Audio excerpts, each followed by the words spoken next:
It has been a long time, it feels like. It has been months since I covered Monday Night Raw. It has been a good long while. Wanna know why? Because for the last few months, Monday Night Raw was the drizzling shits. So bad that I took a week off. I'm just kidding, though. But it's been bad. It's been horrendous until now. Was this that hard? Vince. Tonight, we got an hour of commercial free wrestling. The first hour was commercial free. The first hour felt great. Everything was going well. Welcome to Monday Night Raw Review. This is the France. We are here August the 1st, 2022. The aftermath of SummerSlam. And the first true and real night in Triple H's WWE. Holy wow. You wanna know how long it's been since I did a Monday Night Raw review? The last Monday Night Raw review I did was when Bobby Lashley and Austin Theory did a pose down to end Monday Night Raw on June the 13th, well over a month ago. But tonight, we got the return of the man, Becky Lynch, who's going to be out for a while with a separated shoulder. Unfortunately, she took a glam slam at the beginning of her SummerSlam match against Bianca Belair and separated the shoulder. We don't know how long she's going to be out, whether she's going to have surgery or not, but she's out for the foreseeable future. They had the way that ended, the way she got written off tonight is going to be great for when she does return, but the man is back when she does, which is fantastic.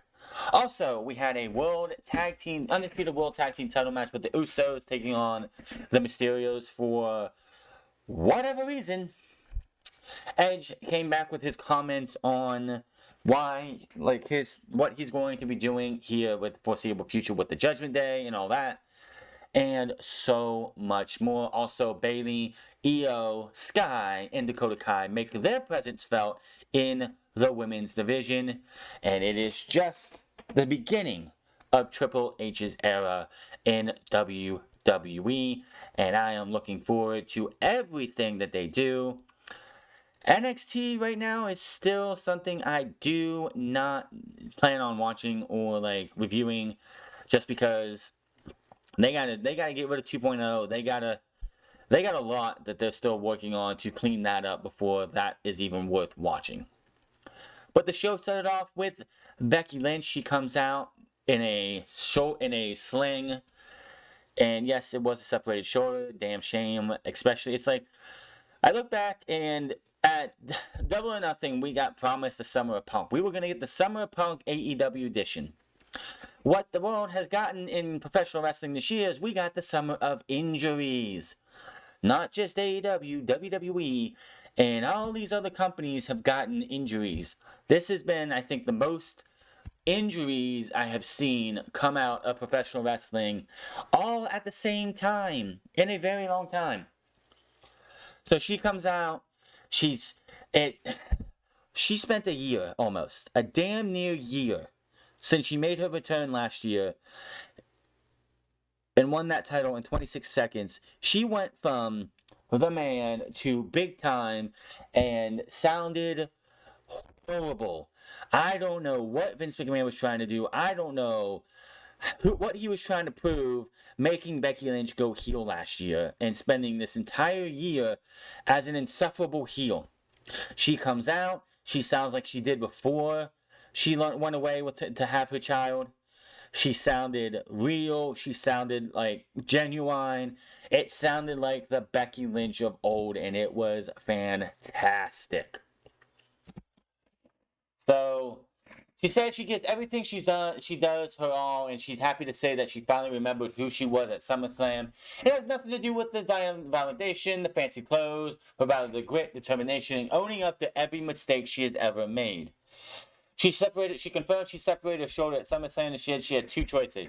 She could either give up or continue and give it everything that she had. She says while she says that while the 20 minutes in the match, which was only 16, but still, gotta embellish. She says it wasn't as painful as facing who she had become. says that she gave her match her best, and she will not be defined by any man. She says that she will define the man, and she is starting a new era, a new comeback story, and she will be the man coming back. It's just Triple H gets his first full night without a script that he had to adjust that came from Vince McMahon. No tearing up the script, none of that shit. Comes out, and on night fucking one, books Becky Lynch to go out there, sound like she did 2 years ago, and become the man again. Even her social media page, she has herself as the man again. Great. This was the best decision that could have been made for Becky Lynch. The whole big time thing did not work. Nobody ever believed her as a heel. I still remember when she was having her feud with Liv Morgan, and Liv Morgan was saying that nobody liked her. Nobody liked Becky. But there was this young girl sitting in the front row while Liv Morgan is cutting this promo. She is dressed head to toe like Becky Lynch. She has a sign, a pro Becky Lynch sign. When Liv Morgan says that Becky sucks, she's like, no, Becky Lynch is awesome. Nobody in their right mind wanted to boo Becky Lynch. Nobody wanted to be angry at Becky Lynch. Nobody bought Becky Lynch as a heel.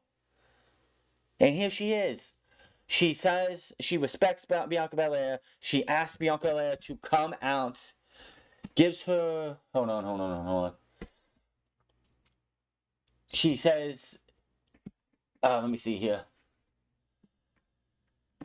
She thanks Bianca for pushing her throughout the past year, calls out the ring. She comes to the ring, she says Lynch didn't only define the woman man, but she is the man. The two shake hands, hug one another. Lynch tells Belair to hold down the fort, and she exits the ring as the crowd cheers her on. Belair says she has nothing but respect for Lynch and said she hadn't forgotten about all the times Lynch would, shake her hand and use the other hand to knock her out. But she never wanted to be handed anything. It says Lynch made her work to keep her title, and that being able to gain Lynch's respect means something. She has learned so much from Becky Lynch. Bayley stays ready, including her friend Bayley and her friends.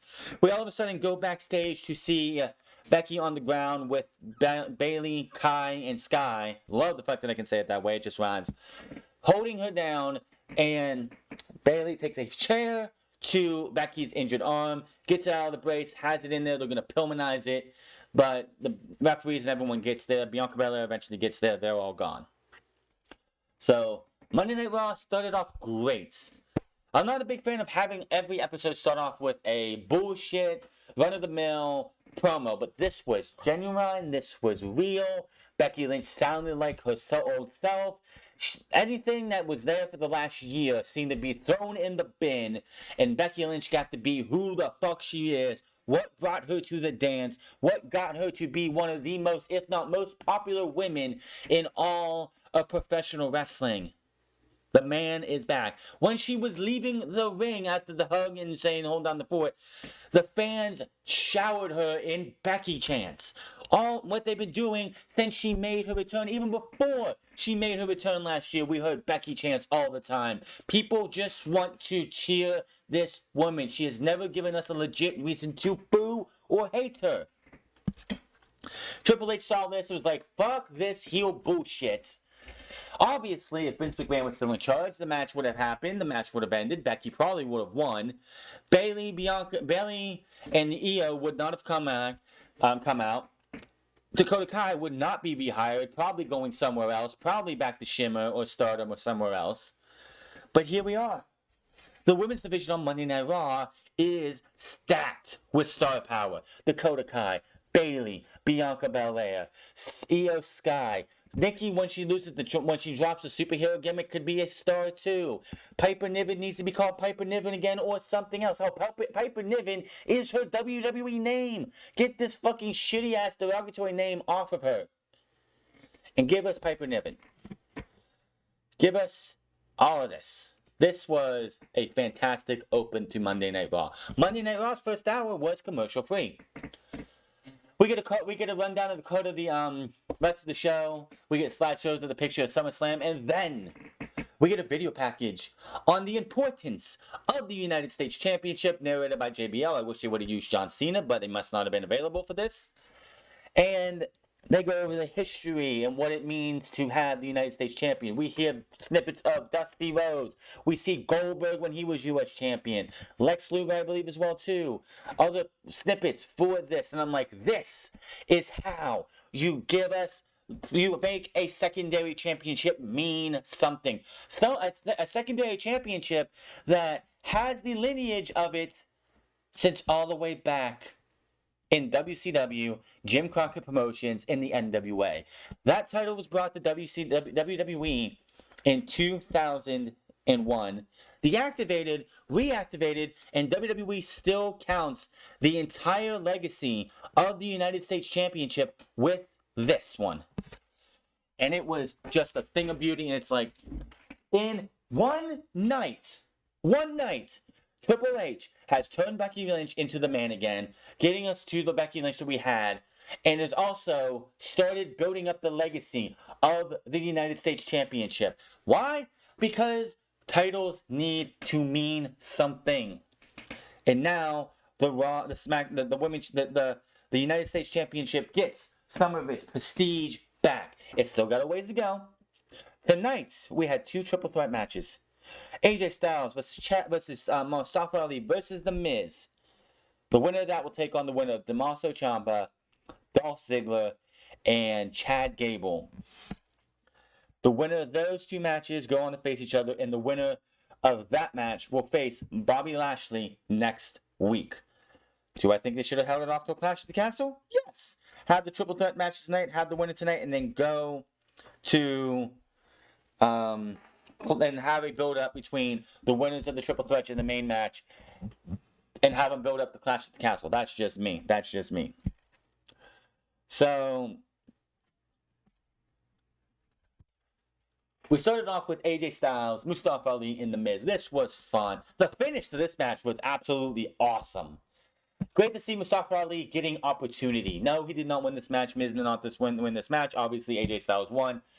This match and the triple threat matches, if you watch SummerSlam, you knew who were going to win these 2 matches because it piggybacks off the Miz, Logan Paul, AJ Styles, Tommaso Ciampa thing from on Saturday. So there's that. This was a good match. I saw people complaining about Miz and Dolph Ziggler being in these 2 triple threat matches. I'm like, they're good hands. There's nothing wrong with having Miz and Dolph Ziggler in multi-man matches like this. Just being there to help get the match along and get us to a good finish. And man, I tell you what, the finish to this match was, to steal from The Miz, awesome. Because my goodness, it looked like things were going to go Mustafa Ali's way. Mustafa Ali, like, these guys were going back and forth over and over. And then Mustafa Ali, well, AJ Styles was taken out on the outside. Miz was down on the mat. Mustafa Ali goes up, hits the 450. But as he hits the 450 and comes back up, AJ Styles grabs him, puts him in the Styles Clash. Styles clashes onto the Miz, pulls him out, 1, 2, 3, and AJ Styles picks up the win. In what was a really good, serviceable triple threat match, 1 of 2, with an awesome finish. So, AJ Styles will face off against the winner of the next match, and in the 10 o'clock hour. We go back to the doctor's office where Lynch is recounting to the doctor and Anna Pierce about what happened, telling him she wants ice on for her arm. Bayley, Dakota Kai, and Sky are approached by Sarah Schreiber, who asked them why they attacked Lynch. Bayley says it wasn't about Lynch, it's about them, and you will see soon enough. They walk off, the Usos walk in, they have pleasantries because they're both heel teams. And she asked them what they feel about the match at SummerSlam and how they feel about their chances against Rey Mysterio tonight. They say it's just like any other match. They're going to go out there and they're going to be the ones while the Mysterios are the twos. And I don't know what it is. I don't know if it was just what it was, but it's like even the Usos on doing the promo tonight. everything just felt more natural. They weren't being the over-the-top sells. They were just being cool, calm, and collected. It was all, I think, great stuff. All of it was great. Back inside the ring, Seth Rollins comes out. Can we kill the freaking thing? I just don't care to call him Seth freaking Rollins. Just kill the freaking. It's Seth Rollins. He welcomes the crowd to Monday Night Rollins and says it is night of celebration because they don't have to steal a heel from Riddle. He says there's a thin line between being gutsy and stupid. Riddle has crossed to the stupid sign many times and says that they were like he's like his big brother Randy Orton. He's on the shelf with a career-threatening injury. I don't know about career-threatening, but okay. So Rollins says he can now turn his attention to the undisputed Universal Heavyweight Championship in Roman Reigns.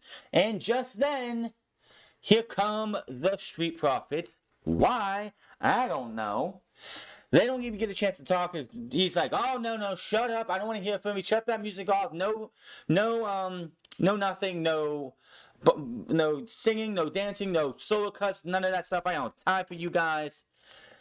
And he just rants on them and like rants, and then Dawkins is like, wait a minute, didn't we beat you for the tag team championships?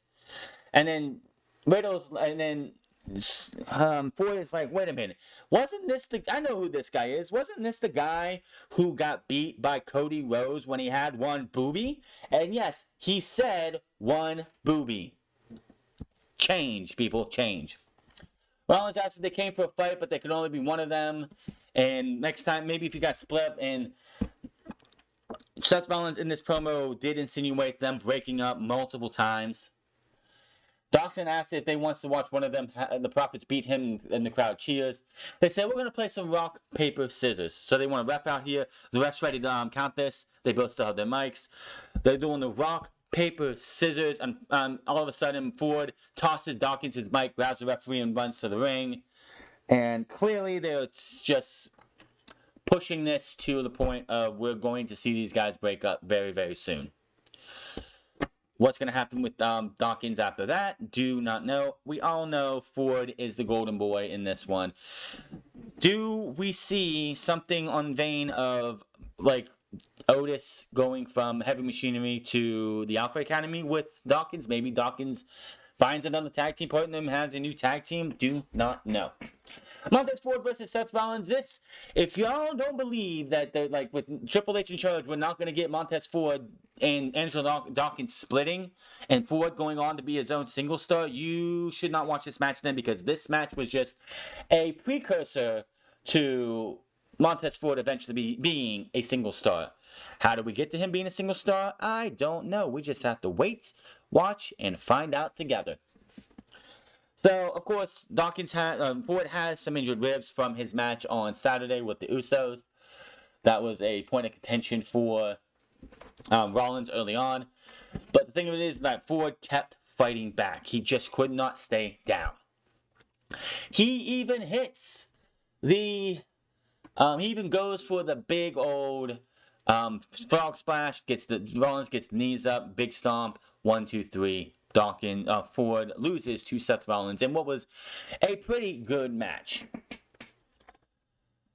After the match, Rollins looks to beat up Ford, but Dawkins slides in and makes the save. And I was like, this could be where they rip the Band-Aid off. Just rip the Band-Aid off, have Dawkins pissed off that Ford is making it all about himself. Everyone's talking about Ford. Everyone's talking about Ford. The muscle mass he's put on. The fact that he's in great, fantastic shape. He's looking great in the ring. This could have been the point where Dawkins says, fuck this shit, beats down Ford, turns heel, there's the split. But they didn't do that. And that was that. We got a video package of the last man standing match between Roman Reigns and Brock Lesnar. Back of the ring, here comes Alexa Bliss for a match with Asuka. This match lasted maybe 2 minutes. We're still getting this old habit of 2-minute matches for the women that are in the women's champion. Unless it's a match with either women's champion on TV, it seems to just be a 2-minute match, 3-minute match. That's what we got here. But this one ended because Bayley, Kai, and Sky, and I'm going to be saying that probably Bayley, Kai, and Sky just because, come to the ring to start beating down Bliss and Asuka. They deliver knees to Asuka's face. We get the crescent moon kick from Dakota Kai, which is where she does the Helluva kick after going halfway across, like 3/4 around the ring. Sky goes to go for the Asayu moonsault with Dakota Kai giving her a chair, but Bianca Belair shows up and says, "I don't give a shit who it is." She doesn't say shit, but I don't care which one it is. I want a match with one of you guys tonight. Io says, Io doesn't have to say a word. She just steps in front of Sky and Bayley and points and says, "It's gonna be me. It's gonna be me." Which, you know what's gonna happen. You knew, when this challenge was made, you knew how that match was gonna end. Sky doesn't need to lose. Belair doesn't need to lose. You knew how this was going to turn out. Back from the first commercial break for the night, commentary announces that Bianca Belair will face Sky in a match later in the night. Dolph Ziggler comes to the ring, Ciampa, and then Gable as well. There is talk that they're going to be upping the presentation of Tommaso Ciampa and presenting him better than whatever the fuck Vince McMahon was doing. So he got an entrance. There's talk about bringing No One Will Survive back, his epic NXT theme. I would hold off on that until the split with The Miz happens and he brutalizes The Miz. I would hold off on that until we can get to the point where Psycho Killer of Tommaso Ciampa returns. And the day he beats the living shit out of The Miz and leaves him for dead is going to be epic. And it's going to be so satisfying when we get Psycho Killer Tommaso Ciampa back. I cannot wait. I'm going to be sitting here with the biggest smile on my face when I see Tommaso Ciampa just lay waste to The Miz. Can't wait. So we got this triple threat match here. Chad Gable, and of course Chad Gable and Ciampa are of course on heels. So they work for a bit until Chad Gable tries to go for a pin. Ciampa breaks that up. He even shoots him a couple times, and Chad Gable's like, "Don't shoot me." So he shoots him again. So this match again, like the other one, back and forth. I'd say this match was not as good as the first triple threat match. Of course, we got to see the entire triple threat match the first time with no commercials. Which, Trips, do me a favor. Picture in picture or no picture in picture. Make up your mind. Another thing. They have the entire hard camera side of the barricade covered in LED board. You want to go commercial free? This is what you do. You see that big LED board right there? Sell ad space for that LED board. How that thing just has the Raw logo and not ads is a missed opportunity for financial, in my opinion, for WWE. Now I noticed, and people did notice also that the LED boards were back on the ring, and people thought that Triple H was getting rid of that. Clearly, they didn't have it on last Saturday's show because you're not gonna have the show. You're not gonna have the ring be moved and have all those LED boards on there. That's why they weren't there before. Anyway. We get a video. We hear from Edge. He apologized to the fan for being an asshole for the past few months. He says he created Judgment Day to help some underutilized talents like Damian Priest and Rhea Ripley pass on knowledge for his 30-year career. He says they thought they got that little taste of power and they thought they learned everything from me, but they sure as hell didn't. But with Finn Balor, they managed to surprise me, and that doesn't happen very often. And he looks down the camera and says he is going to kill what he created and he's going to destroy the Judgment Day, which is obviously going to happen. The days of the Judgment Day are going to be numbered. The end of the show, my God, we're going to talk about that. Backstage at Mysterios, they are approached by Kevin Patrick, who asks them about their match later. Ray says the Judgment Day is in the rearview mirror and they now have to deal with Edge. I think the Judgment Day has something to say about that later. They say they are focused on defeating the Usos and becoming the Undisputed Tag Team Champions. Again, I don't know why they're getting a tag match.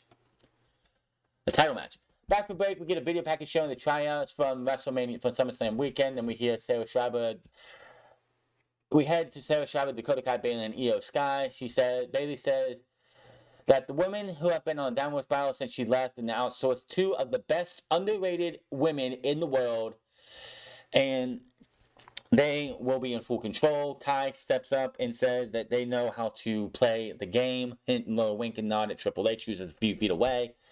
Io Shirai says a couple things in Japanese, and then she says she will see Bianca Belair out there, and we go to the ring. Out comes Io Sky. I love her theme. I think it's one of the best themes, if not the best theme in WWE. And thank God she got to keep her superior NXT theme, because y'all know if she happened to come up to NXT on the main roster under Vince McMahon, that theme would have been ixnayed night one. Plain and simple. And she wouldn't be called Io Sky. She would have some other shitty fucking name. So, I'm going to be honest with you. This is Io's first match back from injury. This was not her best match. She does, feeding off the crowd is a big thing. And obviously, it just felt like this crowd sucked. God, man.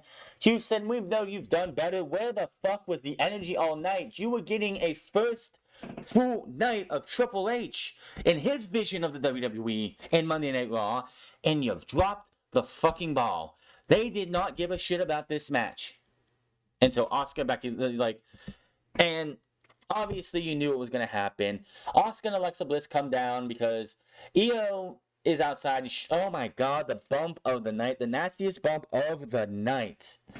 You had Bianca had Io outside, and she has her ready to pick her. She has her down and picks her up and swings her into the barricade. And oh my God, I thought she knocked her out.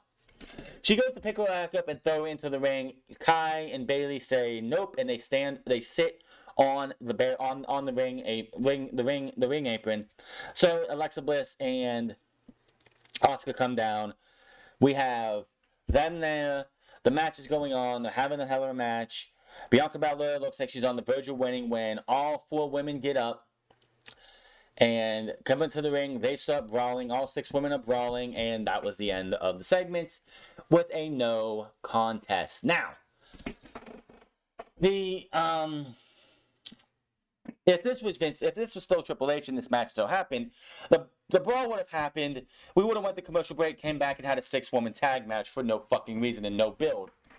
This, you get a week to give us build and have a little bit of anticipation for next week's show if that match is going to happen next week. And then obviously Bayley, one of these women Bayley obviously should get the match against Bianca Belair at Clash at the Castle. Obviously lose to Bianca Belair unless you want to have Bayley have the championship and then have Bianca chase. Or whoever chase. We head backstage, and The Miz and Ciampa and Kevin Patrick posted them, said that things haven't been going Miz's way. Miz says he was cheated out of his match, and tonight it's only of his match, and says he only lost at SummerSlam because AJ Styles attacked Ciampa at ringside. I don't see how that had to do with anything. Ciampa said Styles will realize he chose the wrong side as he chose to support a social media influencer who came into their home and embarrassed everyone. Miz says that the audience is looking for the next United States champion. He will do what he can to help him win. He also mentioned how Ciampa may not have helped him win on Saturday at SummerSlam. And Ciampa's just sitting there, and you could just see he looks at the Miz. He just, his eyes are forward, but as soon as Miz says that, he looks at Miz like, you are blaming me. He had this look of, you're blaming me. You're going to blame me for what happened at SummerSlam. That's definitely the look I got for Ciampa when Miz said that.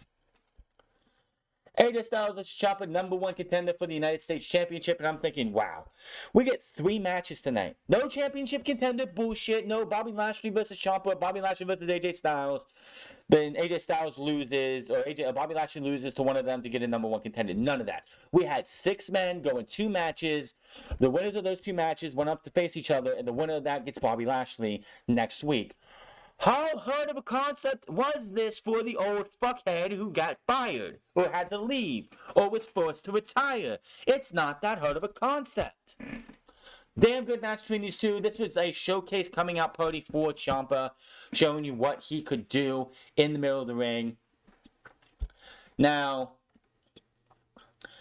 it looks like Ciampa's going to win by countout. He has sent AJ Styles over the barricade. He gets in the ring. He's wanting the match to end by countout. Miz, who was over the barricade because AJ sent him over the barricade early on, grabs AJ's leg, tries to keep him there to have the match and count out while the ref can't see him. AJ gets away, gets in the ring, runs into a running, jumping knee. Into the Widow's Bell. No, I'm sorry. Fairy Tale Ending 1, 2, 3. And Tommaso Ciampa will be facing Bobby Lashley next week. The only match that's been made official for next week's show. Bobby Lashley is backstage and says he would defend, if he could, he would defend this title every week. He has to because he wants to put respect back on this championship. Good on you, Mr. Lashley, sir. He says Ciampa is young, he's hungry, he's dangerous, he's a brawler. He's even more dangerous because he has that sniveling coward of Miz in his corner. But he is willing to give him a reality check next week and put him in the Hurt Lock. So looking forward to that. Mysterios versus the Usos for the United States Undisputed Tag Team Championships. I don't know why. I still don't know why this is a tag team match. The Mysterios beat the Judgment Day. Last time I checked, Judgment Day haven't done much. They haven't been around very long. Yes, they've won matches. But I don't get why they are getting a title shot. I don't. But they did. This was a really good match here as well. Both teams, of course, family. Can't get any better than family. Both teams going back and forth. Both things had, like, Dom, I don't know what it was about this match, but it felt like Dominic looked better in this match than I have seen him in a very long time. Since the matches he had with Buddy Murphy and Seth Rollins in 2020. It just felt like this dude was in a much better position, but his youth and inexperience caught up to him as he went to go for the 619 on Jimmy. Jay tags in. 1D, 1, 2, 3, the Usos pick up the win, retain the championships. They got to go back to SmackDown to celebrate Roman Reigns winning and getting prepared for Clash at the Castle. What happens to the tag team championships going in the Clash at the Castle? I couldn't fucking tell you. We'll find out as we go along. After that, Judgment Day ambushed the Mysterios. They beat them down. Rhea Ripley is making Dominic her bitch because she just grabs him by the hair and just pulls him away. The other two beat up Rey Mysterio. Edge, who did return with his Metalingus by Alter Bridge, so that's the Radio Superstars back. By the way, can we get Tony Chimmel on call to pay him for a day just to say Radio Superstar one more time? Just saying. Now, he's beating these guys up. He goes for a spear on Balor. But Rhea Ripley has Dominic set up, pushes him in front of Balor. Dominic gets hit with the spear, takes all the brunt force to the mat, and the other two leave, running through the crowd. Edge chases them, while Dominic is being checked on by his father, and Rhea Ripley is just laughing and just enjoying what just happened. And the show goes off the air with Dominic being attended to. I'm like, holy shit, Edge leveled this kid. Like, Dominic is 2 years into his wrestling career. I don't think he's taken something that hard ever. Holy shit. But Monday Night Raw was a pretty damn good show. Pretty damn good show. I really wish we could see commercial-free first hour every single week. This is what I wish. WWE, AEW, any wrestling show that has TV time. This is what you need to do for sponsors.